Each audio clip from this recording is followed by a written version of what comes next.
যশোরে নির্মাণাধীন ভবন ধসে ৩ জনের প্রাণহানির ঘটনায় মামলা দায়ের হয়েছে।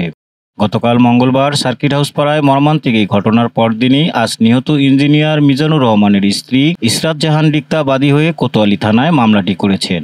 মামলায় বিল্ডিং ফর ফিউচার লিমিটেড ঢাকার যশোর প্রজেক্ট ম্যানেজার সহ ৪ জনকে অভিযুক্ত করা হয়। বাদীর অভিযোগ, পর্যাপ্ত নিরাপত্তা ব্যবস্থার অভাব এবং নির্মাণ কাজে অবহেলার কারণেই এই ধস। পৌরসভা কর্তৃপক্ষ ঘটনাস্থল পরিদর্শন করে নির্মাণ কাজে অনিয়ম খুঁজে পেয়েছে এবং জেলা প্রশাসকের কাছে একটি তদন্ত প্রতিবেদন জমা দেবে বলে জানিয়েছে। যশোরের কেশবপুর পৌর আওয়ামী লীগের সভাপতি ও পৌরসভার সাবেক মেয়র রফিকুল ইসলামকে জনরোষে আটক করে পুলিশের কাছে সোপর্দ করা হয়েছে। বুধবার বিকেলে পৌর এলাকার ভক্তি নরেন্দ্রপুর মোড়লপাড়া থেকে তাকে আটক করা হয়। স্থানীয় সূত্রে জানা যায়, ২০২৪ সালের ৫ই আগস্ট সরকার পতনের পর থেকে তিনি আত্মগোপনে ছিলেন। নিজ বাড়িতে অবস্থানের খবর পেয়ে স্থানীয় জনতা তাকে ঘেরাও করে। এ সময় উত্তেজিত জনতা তার ওপর চড়াও হয়। পরে পুলিশ ঘটনাস্থলে পৌঁছে তাকে জনতার হাত থেকে উদ্ধার করে থানায় নিয়ে যায়। তার বিরুদ্ধে বিস্ফোরক দ্রব্য আইনে দায়ের করা মামলায় অর্থায়ন ও পরামর্শ দেওয়ার অভিযোগ রয়েছে। তাকে আদালতের মাধ্যমে জেল হাজতে পাঠানো হয়েছে।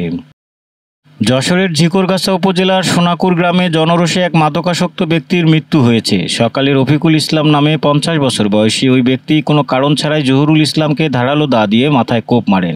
গুরুতর আহত জহুরুলকে হাসপাতালে ভর্তি করা হয়েছে। এ ঘটনার পর উত্তেজিত জনতা রফিকুলকে ধরে মারধর করে।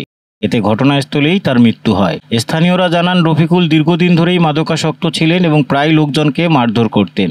পুলিশ ঘটনাস্থলে থেকে মরদেহ উদ্ধার করেছে এবং জড়িতদের গ্রেপ্তারে অভিযান চালাচ্ছে। প্রতিবন্ধী বিদ্যালয়গুলোর স্বীকৃতি ও এমপিও ভুক্তির দাবিতে যশোরে মানববন্ধন করেছেন ৪ জেলার শিক্ষক ও অভিভাবকরা। বুধবার সকালে প্রেসক্লাব যশোরের সামনে বাংলাদেশ প্রতিবন্ধী বিদ্যালয় সমন্বয় পরিষদের ব্যানারে এই কর্মসূচি অনুষ্ঠিত হয়। যশোর, ঝিনাইদহ, মাগুরা ও নড়াইল জেলার বিভিন্ন প্রতিবন্ধী বিদ্যালয়ের শিক্ষক, অভিভাবক ও শিক্ষার্থীরা এতে অংশ নেন।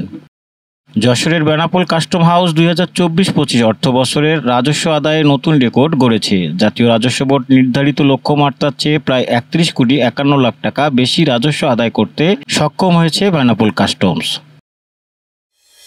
দেশ বিদেশের খবর সবার আগে জানতে ভিজিট করুন raddennews.net।